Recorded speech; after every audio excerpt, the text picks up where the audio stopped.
Alright, and welcome back. Still working on the trailing edges of the elevators. I'm probably I'd say about 90% done at this point on both the left-right elevators and the trim tab. Here I'm just closing out some of the holes that were left open to have access inside the skins to put the foam ribs in place with the Pro Seal and whatnot. After you get all that done, it has you finish closing out all the rest of the rivet holes. Here I'm using a blind rivet that's flush mounted, and it uses a number 33 drill bit that wasn't included in the list for Van's RV-14 toolkits, and so had to go out and purchase a new drill bit for this. So just as you're going through, if you're looking at toolkit needs, you would definitely get a number 33 drill bit or two. It's used anytime that you use I believe it's the MK13 blind rivets. I don't recall off the top of the head, but it's something toward that effect. But you're going to need one for those, and there's several of them, especially on the outer ends of the elevators. So once you get that done, then it has you work on the trailing edge wedge, and so I'm getting ready here to start using my squeezer to finally assemble the trailing edge and get the trailing edge wedge riveted in place. There are a couple of ways to do it. The book talks about using, basically you're doing back riveting, and you have to set up the back rivet plate up so high and get it at the right angle, and you have to make sure that you're riveting with the rivet gun at the correct angle, and it's a whole bunch of work.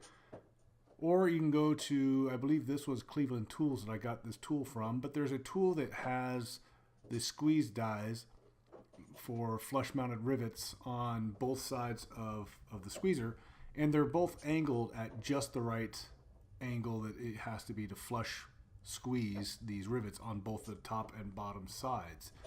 And they're held in place by this spring so that they don't rotate on you, and you don't have to worry about it's always, so long as you have the spring in the middle of the yoke, the arc of the yoke, then it squeezes the faces or the rivets at the correct angle and keeps them flush with the skins.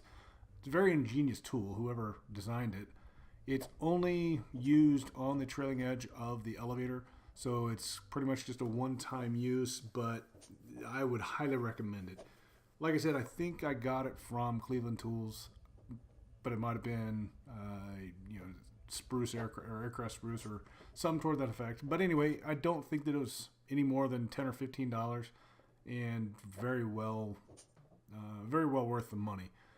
So makes quick work of the trailing edge on the left elevator you see here. I'm just about done, and I think the other method with the back riveting plate it would have taken a while to set up, and then you're having to worry the whole time that you're riveting the rivets at the right angle and keeping everything flush, and that you don't go over the edge of the back rivet plate by accident and dent the skins. And it's just a lot easier doing it this way.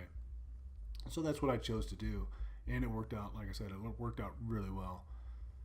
So now going over to work on the right elevator, doing the same thing, going to close out the remaining holes.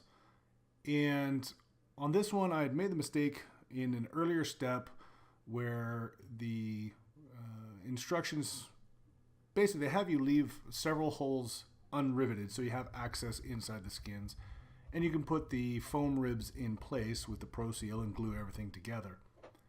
Well, one of the steps had mentioned riveting some of the holes closed before you put the ribs in, and I think I must have misread the instructions, and I left those 6 rivets along the rear spar on the right elevator here.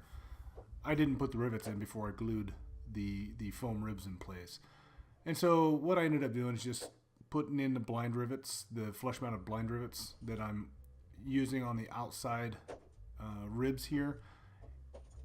The blind rivets are just as strong, structurally speaking, as the solid rivets there, and no noticeable difference really at all in the performance. So I figure I'd just go ahead and close them up with the blind rivets, because I'm not about to reopen and tear apart the foam ribs that I just installed just to put in these 6 rivets.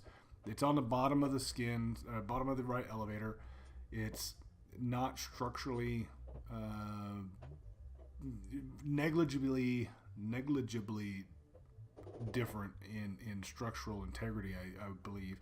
So I had no issue in using them, and you're not going to see it anyway unless someone's really, just going through this whole plane with a fine-tooth comb. And even then, if they have a problem with that, well, nope, no skin off my back. I'm okay with it. So here you see me closing out the end ribs there, and these are the last 4 rivets to put in place after you put the ribs in. And again, you have to drill out the hole. They're already dimpled, because you dimple everything all at once with the number 40 dimple die, but you just enlarge the hole with a number 33 drill bit to fit these rivets. And so that's what I did there. So other than that, the rest of this is just going to be essentially closing out the rest of the right elevator, and again, using the tool that I purchased with the squeezer, it makes pretty quick work of it. And I just go through and I'm looking at the end result. After I finish this, I look at it, both this and the left elevator, and the left elevator after I installed the trim tab, and everything's straight. It's completely straight. I was very impressed with how it turned out. The tool that for the squeezer just makes everything so quick, and it really is like I said, I would definitely recommend getting it.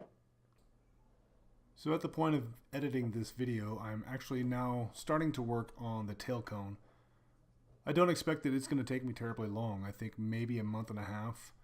So that puts me out to about the end of April, maybe the middle of May.